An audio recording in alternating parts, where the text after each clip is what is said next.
Pessoal do Futebol Alimentado, um feliz ano novo para você, feliz 2026, que seja um ano de muitas realizações, seja um ano de muito sucesso para todos vocês que estão juntos conosco aqui no Futebol Alimentado. A gente teve uma pausa, né? A gente virou o ano, a gente ia até fazer uma live ali, ainda falando sobre o Brasileirão passado, mas no meio que a gente não conseguiu aqui, então entramos de férias.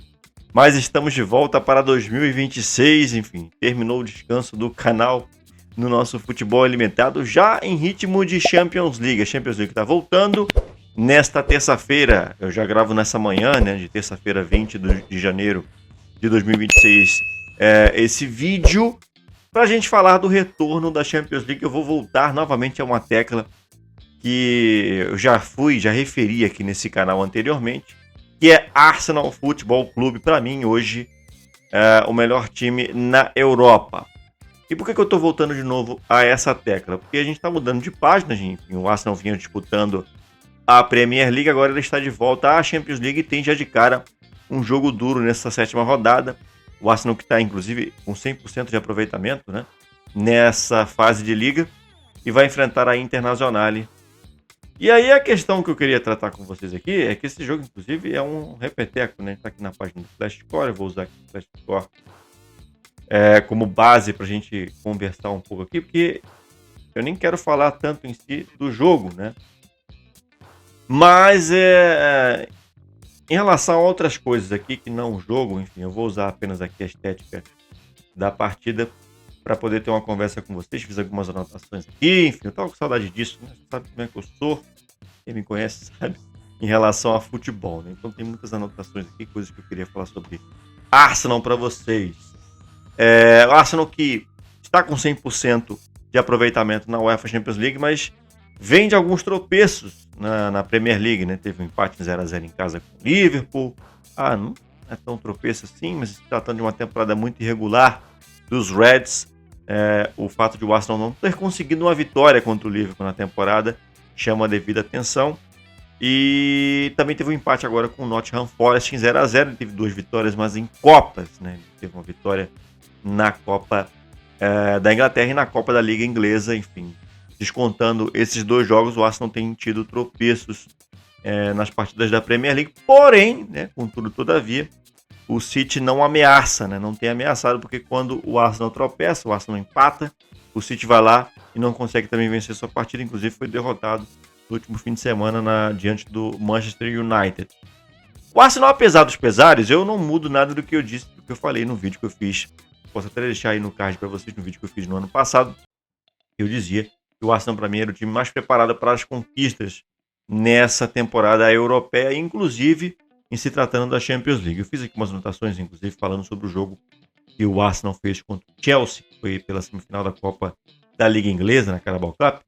E eu reparei algumas coisas características, né, desse time do Arsenal de Mikel Arteta, que o tornam um time difícil de ser batido, né? A bola parada, que é poderosíssima, né? Mais uma vez eu venho aqui nessa tecla, porque são novos gols feitos de bola parada pela equipe do Arsenal, inclusive nesse período de Copas foi um negócio absurdo, né? Quase que todos os gols do Arsenal foram marcados em lances de bola parada, né? O Arsenal abre o placar muito cedo diante do Chelsea, um gol do Gyökeres, não foi do Gyökeres não, foi do White, exatamente, foi do Ben White, reserva inclusive do Arsenal. Ele fez um gol no começo, e aí os outros gols foram de Zubimendi e Gyökeres, um time muito aplicado, inclusive num jogo que a defesa não esteve muito bem. O Arsenal acumulou chances criadas e teve muito brilho nessa partida diante do Chelsea. Apesar de que o Chelsea tentou ofuscar, né, aquela vitória com o Garnacho, que fez 2 gols, o argentino ex-United, e deixou o confronto ainda em aberto nessa Copa da Liga Inglesa, né? Vamos lembrar, né? O Kepa foi o goleiro do Arsenal nessa partida contra o Chelsea. Por se tratar de Copa, né? É sempre o goleiro reserva. E aí eu tinha até feito aqui umas análises aqui, tudo do Arsenal, respondendo piadas do Chelsea sobre a falta de títulos continentais. E do Arsenal brincando que a qualquer momento o Liam Rosselló, que era o novo técnico do Chelsea, podia ser demitido, enfim. O banco do Arsenal muito mais forte, acho que é um retrato para janeiro de 2026, né? É um banco mais forte do que em outras temporadas em que o Arsenal entrava em janeiro e via os bancos dos adversários, banco de Liverpool, banco de City muito mais fortes. Hoje o contexto é bem diferente, né? E a sequência de trabalho, óbvio, né? O Arteta chegando aí ao seu 7º ano, né? 7º ano, 2019, exatamente, 2006. São 7 anos de Arteta no Arsenal. Eu também fiz aqui, eu já havia feito aqui algumas anotações, né?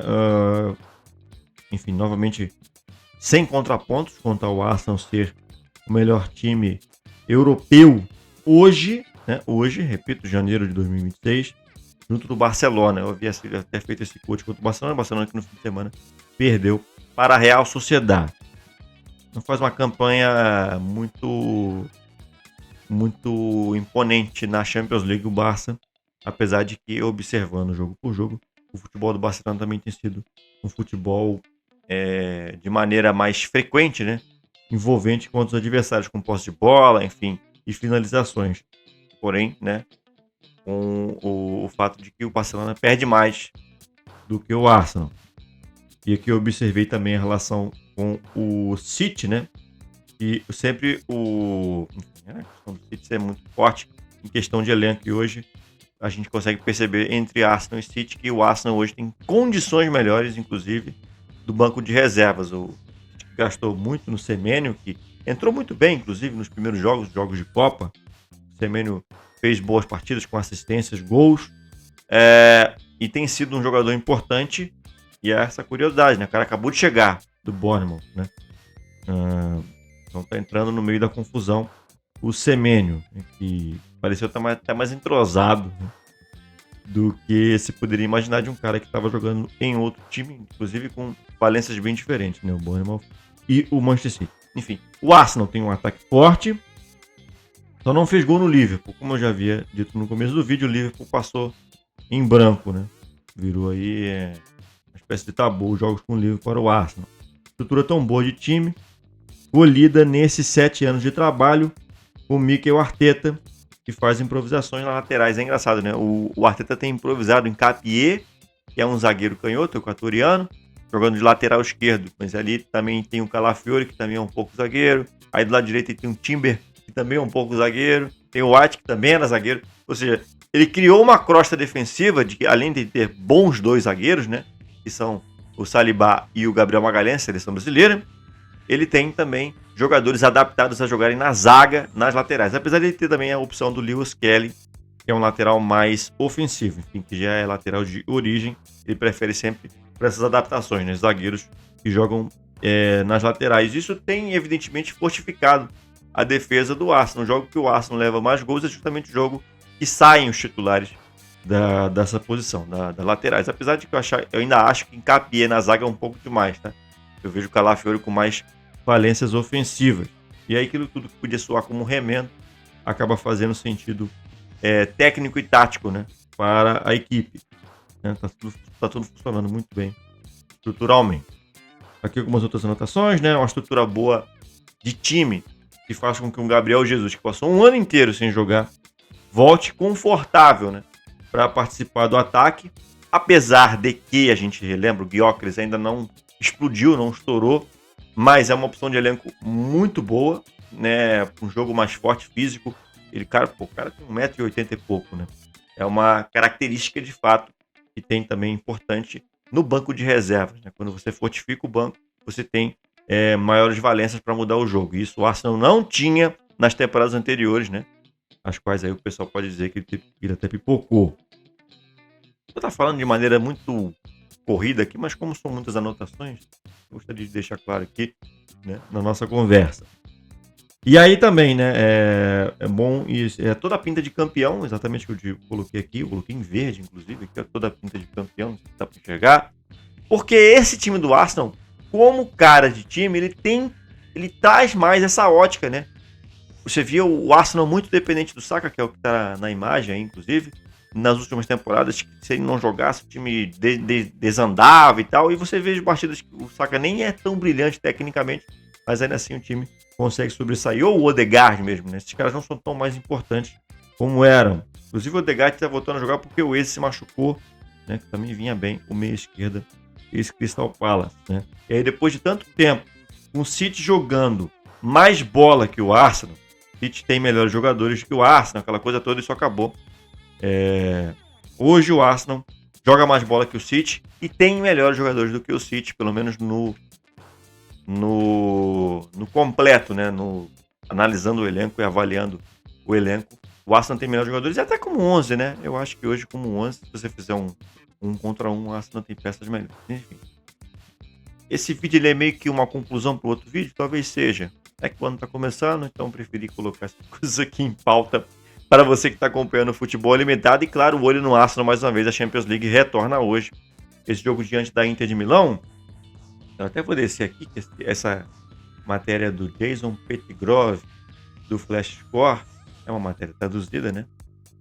Traz aqui registro perfeito do Arsenal na Liga dos Campeões, né? São 6 jogos, 6 vitórias, 17 gols marcados e apenas um sofrido, que foi um gol justamente do Lenakal no jogo diante do Bayern de Munique. E aqui tenho a lembrança do jogo passado, né? Que era no grupo. Çalhanoğlu havia feito um gol de pênalti na temporada passada. E nós temos aqui mais alguns dados de enfrentamento. Esses são dados históricos. Eu pensei que nós teríamos aqui alguns dados, números de hoje em dia, mas são números apenas de jogos passados. São jogos históricos. Aqui na relação. Eu imaginava que a gente ia ter talvez uma escalação. Não temos escalação para a partida. Ficar devendo vocês. Deve ser a Inter de sempre, né? No seu 3-5-2, aquela coisa toda, articulando alguns jogadores mais ofensivos pelas alas, né? Na ala direita tem se improvisado muito o Luiz Henrique. E na ala esquerda o Di Marco, né? Que é um lateral de exposição. Enfim, será um jogo difícil para o Arsenal? Certamente será, né? Será um grande confronto. Aliás, talvez seja. É claro que a partida contra o Bayern de Munique eu considero mais difícil, mas o jogo contra o Bayern de Munique ele era na Inglaterra, né? A partida será na Itália diante da Inter de Milão, mas pela força da Inter, creio eu que o jogo também será deveras complicado. Desculpa esse vídeo um pouco diferente do usual, né, gente? Mas eram muitas anotações que eu queria colocar em dia aqui, porque eu confio tanto no Arsenal para os títulos de Premier League e Champions League para essa temporada. Vai ganhar ou não, aí já são outra história, mas eu preferi deixar esse registro aqui no início do ano.